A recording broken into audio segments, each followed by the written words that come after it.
안녕하세요. 전차라떼입니다. 지하철을 취미로 파다 보면 자연스럽게 상권의 흥망성쇠 같은 것들이 눈에 들어오게 됩니다. 예를 들어서 서울의 가로수길이나 경리단길 같은 곳들은 정말 핫했지만 지금은 거의 잊혀졌죠.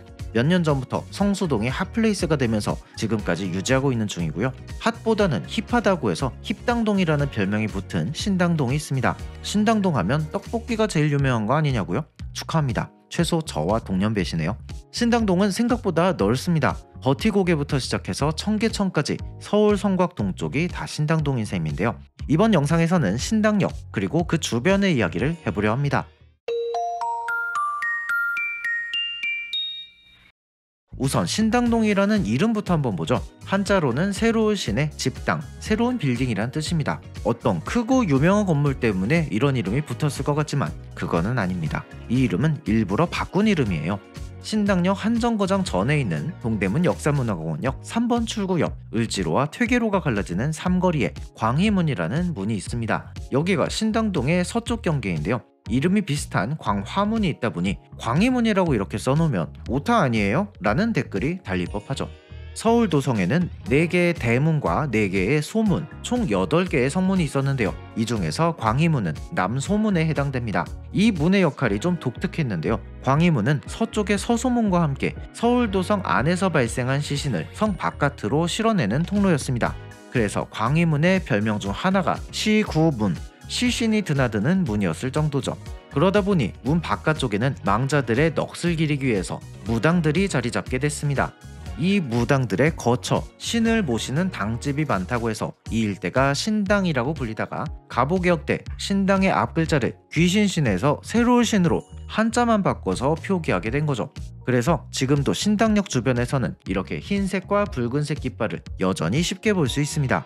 신당역 남쪽에는 청구역이라는 역이 있는데요. 원래 이 역은 1996년 5호선 개통 당시 문 이름을 따서 광희문역이란 이름으로 개업을 했습니다.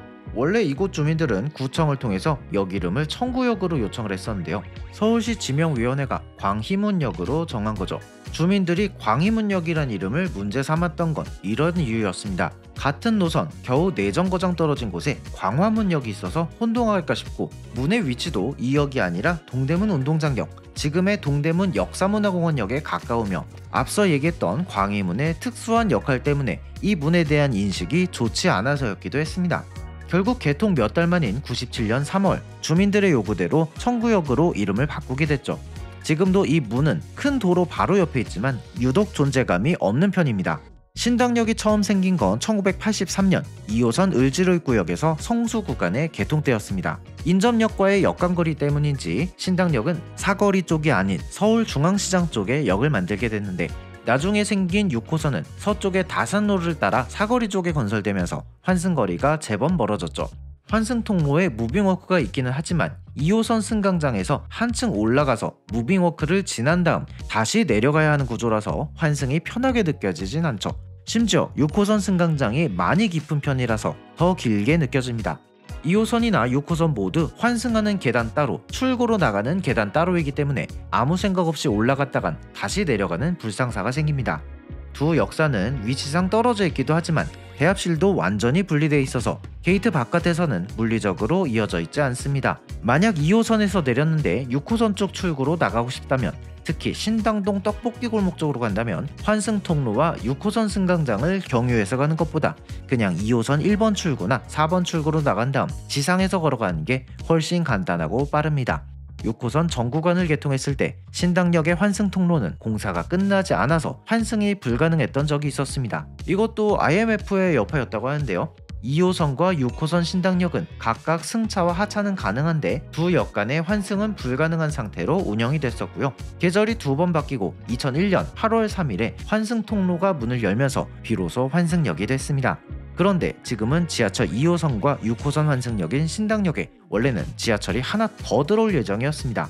지금 서울 지하철 중에 숫자 노선은 1호선부터 9호선까지잖아요. 여기서 1, 2, 3, 4호선이 1기 지하철, 5, 6, 7, 8호선이 2기 지하철이고 3기 지하철로 9호선에서 12호선까지 계획이 돼 있었습니다. 3기 지하철 계획에서 신당역은 지하철 10호선과 환승이 될 예정이었고 3기 지하철 계획 확정과 6호선의 착공 시기가 큰 차이가 없었기 때문에 6호선 신당역 북쪽에 10호선 환승을 대비해서 구조물이 설계됐습니다. 승강장과 대합실에 환승을 대비해서 구조물을 만들어서 나중에 공사할 때 편리하도록요. 하지만 IMF 외환위기의 여파로 3기 지하철 계획인 9호선에서 12호선 그리고 3호선 연장 중에 9호선과 3호선 연장만 살아남으면서 10, 11, 12호선은 백지화가 되고요. 신당역에 미리 만들어 놓은 10호선 환승 대비 시설은 쓰임새를 잃게 됐습니다. 대합실 쪽의 환승구역은 한 의류업체의 팝업 스토어로 사용하기도 했습니다. 참고로 이 근처로 GTX-B가 놓여지긴 하지만 여기에 역이 생길 가능성은 없기 때문에 앞으로도 현 상태가 계속되지 않을까 싶네요. 신당동 하면 제일 먼저 떠오르는 게 떡볶이. 떡볶이로 유명한 곳이 신당동인데요. 신당동 하면 역시 이분을 빼놓을 수 없습니다. 전통적인 떡볶이는 원래 간장 양념이었다고 하더라고요. 6.25 전쟁 직후인 1953년 마복님 할머니가 고추장과 춘장을 넣은 떡볶이를 이곳 신당동에서 만들어 팔기 시작한 게 우리가 아는 빨간 국물 떡볶이의 시초라고 합니다. 시간이 지나면서 이 빨간 국물 떡볶이가 대중화가 됐고 거꾸로 간장 베이스 떡볶이가 특이하게 취급받게 됐죠. 제가 어렸을 때 신당동을 처음 가보고선 그냥 평범한 즉석 떡볶이잖아 라고 생각했었는데요. 사실 그걸 평범하다라고 느낀 이유가 신당동 떡볶이가 워낙 대중화되면서 전국 표준이 돼서 그런 거였더라고요. 여기가 진짜 근본이었던 거죠. 이번 전차라떼 영상은 여기까지입니다. 구독과 좋아요 눌러주시고요. 저는 다음 영상으로 다시 찾아뵙겠습니다. 감사합니다.